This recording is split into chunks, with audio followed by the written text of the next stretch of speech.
எதுக்கு இப்படி இதுல தண்ணியை தேங்க விட்டுருக்கீங்க? அதனால என்ன? இப்படி தண்ணியை தேங்க விடுறதுனால இதுல உற்பத்தி ஆகிற கொசு மலேரியா, டெங்கு அந்த மாதிரி காய்ச்சல் எல்லாம் பரப்பிட்டு இருக்கு. உங்களுக்கு தெரியுமா? அப்படியா? தெரியாது.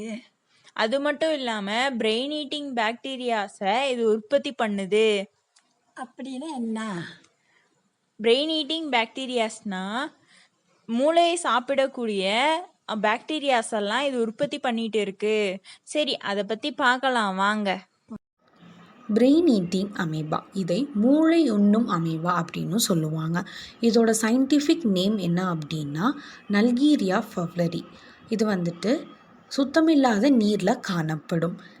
இது வந்துட்டு நம்ம மூக்கு வழியாக மூளைக்கு சென்றடைஞ்சு நம்மளோட மூளையை கொஞ்சம் கொஞ்சமாக அரித்து சாப்பிட்றோம்.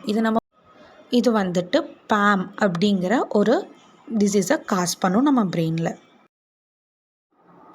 இது எப்படி உருவாகுதுன்னு பார்க்கலாம் வாங்க.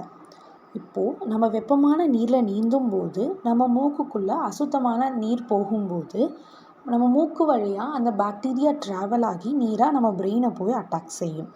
அப்போது கொஞ்சம் கொஞ்சமாக நம்ம மூளை அரித்து நமக்கே தெரியாமல் அது உண்ணும்.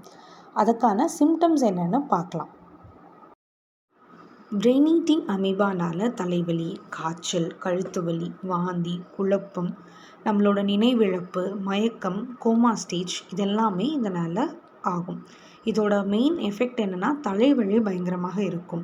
அதனால் நம்ம எல்லோரும் ரொம்ப சேஃபாக இருக்கணும். இப்போது இதை எப்படி ப்ரிவென்ட் பண்ணுறதுன்னு பார்க்கலாம். நீச்சல் குளத்தில் நீந்தும் போது ரொம்ப பாதுகாப்பாக நீந்தணும். அதே மாதிரி குளோரின் அதிகமாக இல்லாத தண்ணியில் நீந்தணும். Some innovative techniques: AI-based water monitoring systems, chlorination and UV sterilization methods.